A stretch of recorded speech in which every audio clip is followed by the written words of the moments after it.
Assalamualaikum warahmatullahi wabarakatuh. Perkenalkan, nama saya Anggi Widianingsih. Di sini saya akan menjelaskan tentang evolusi teori manajemen. Demikian awal mengenai manajemen. Jauh sebelum manajemen dikenal, telah banyak organisasi formal yang telah memikirkan bagaimana organisasi dengan efisien dan efektif. Filsafat Cina Sun Tzu pada 200 tahun lalu yang kemudian dimodifikasi oleh Mao Zedong, yaitu mengenalkan strategi perang yang dapat dipakai untuk merencanakan strategi yang berhubungan dengan bisnis pesaing. Perkembangan teori manajemen. Ada 3 aliran pemikiran manajemen, yaitu satu aliran klasik yang dibagi menjadi 2, yaitu manajemen ilmiah dan aliran organisasi klasik. Kedua, aliran hubungan manusiawi. Ketiga, aliran manajemen modern. Manajemen ilmiah menerangkan secara ilmiah metode terbaik untuk melaksanakan tugas apapun dan untuk menyeleksi, melatih, dan memotivasi pekerja. Tujuannya adalah kebutuhan untuk meningkatkan produktivitas. Adapun tokoh-tokoh berikut. Yang pertama, Frederick A. Taylor pada tahun 1856 sampai 1915. Ia mengemukakan 4 prinsip. Yang pertama, pengembangan didasarkan ilmu manajemen yang terukur sehingga ditemukan metode terbaik untuk mengerjakan tiap tugas. Yang kedua, seleksi ilmiah para pekerja sehingga setiap pekerja akan diberi tanggung jawab melakukan tugas yang cocok dengannya. Yang ketiga, pendidikan dan pengembangan ilmiah para pekerja. Yang keempat, kerjasama, bersahabat, dan secara pribadi antara manajemen dan tenaga kerja. Sukses dari prinsip-prinsip tersebut memerlukan perubahan yang lengkap dari para manajer dalam tenaga kerja. Yang kedua, yaitu Henry L. Kent pada tahun 1861 sampai 1919. Tidak menggunakan sistem insentif atau bentuk pendidikan dan pelatihan ala Taylor, tapi memperkenalkan sistem bonus. Yang pertama, memberi motivasi pada karyawan yang mampu menyelesaikan tugas yang dibebankan melalui insentif atau bonus. Yang kedua, mencatat kemajuan pekerja dan dilakukan secara terbuka serta dicatat pada bagan balok individual. Dan tokoh yang ketiga yaitu Gilbert bersaudara yang terdiri dari Frank B. Gilbert pada tahun 1868 sampai 1924 dan Lillian M. Gilbert pada tahun 1878 sampai 1972. Di sini mempelajari kelelahan dan gerakan serta memperfokuskan pada berbagai cara untuk mendorong kesejahteraan pekerja dan perhatian manajemen terhadap pekerja, terutama dalam mencari gerakan yang paling ekonomi sehingga dapat meningkatkan moral pekerja. Teori organisasi klasik menumbuhkan kebutuhan untuk menemukan pedoman pengelolaan organisasi kompleks. Adapun tokoh-tokoh yang terkait dalam teori organisasi klasik. Yang pertama, Henry Fayol pada tahun 1841 sampai 1925. Manajemen suatu keterampilan yang dapat diajarkan jika prinsip dipahami. Ada 14 prinsip manajemen. Yang pertama, pembagian tugas. Kedua, wewenang. 3, disiplin. 4, kesatuan komando. 5, kesatuan dalam pengarahan. 6, kepentingan individual di bawah kepentingan umum. 7, imbalan. 8, sentralisasi. 9, hierarki. 10, ketertiban. 11, keadilan. 12, stabilitas staf. 13, inisiatif. 14, semangat korps atau semangat kebersamaan. Yang kedua, menurut Max Weber pada tahun 1864 sampai 1920, mengembangkan sebuah teori mengenai birokrasi yang menekankan pada kebutuhan akan hierarki yang ditetapkan dengan ketat untuk mengatur peraturan dan wewenang dengan jelas. Organisasi ideal pastilah sebuah birokrasi yang aktivitas dan tujuan dipikirkan secara rasional dan pembagian tugas dari para karyawan dinyatakan secara jelas. Evaluasi prestasi kerja harus diasaskan pada keunggulan di masa lalu. Yang ketiga, menurut Mary Parker Follett pada tahun 1868 sampai 1933, manajemen yaitu seni melaksanakan pekerjaan lewat orang lain, yaitu memperkenalkan konsep hubungan manusia dan struktur organisasi. Kelompok merupakan tempat individual dapat menggabungkan bakat yang berbeda-beda menjadi sesuatu yang lebih besar.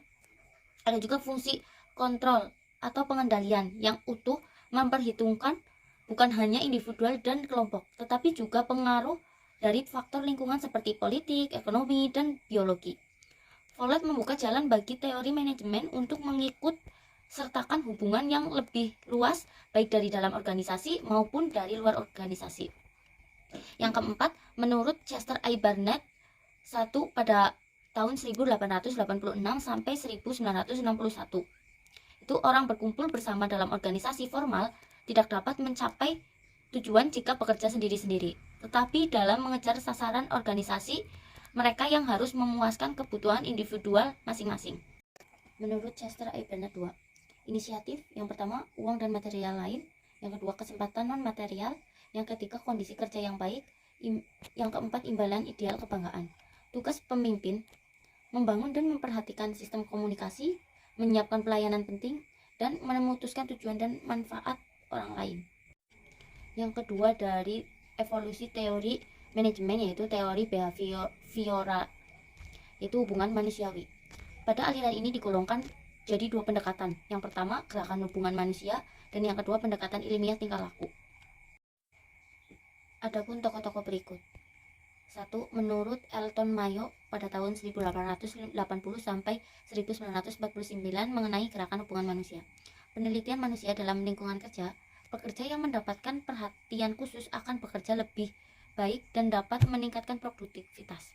Pekerja akan lebih keras jika mereka percaya pihak manajer memperhatikan kesejahteraan dan perhatian khusus kelompok informal lingkungan sosial karyawan, memiliki pengaruh positif produktivitas.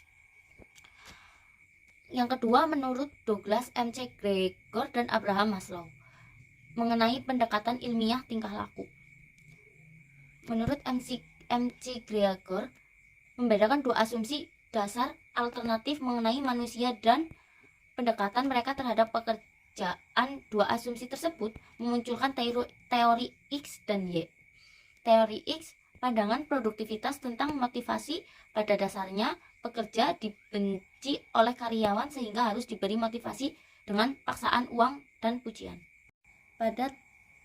Pada teori Y, pekerja atau seseorang sudah memiliki motivasi untuk bekerja atau melakukan pekerjaan dengan baik. Teori X dan Y juga mengajukan dua asumsi tentang sifat manusia. Teori X, pandangan negatif orang-orang yang mengasumsikan bahwa karyawan tidak menyukai pekerjaan mereka, malas, menghindari tanggung jawab, dan perlu dikendalikan agar dapat bekerja. Dan teori Y, pandangan positif yang mengasumsikan bahwa para karyawan itu kreatif, menikmati pekerjaan, bertanggung jawab, dan berlatih mengembangkan diri.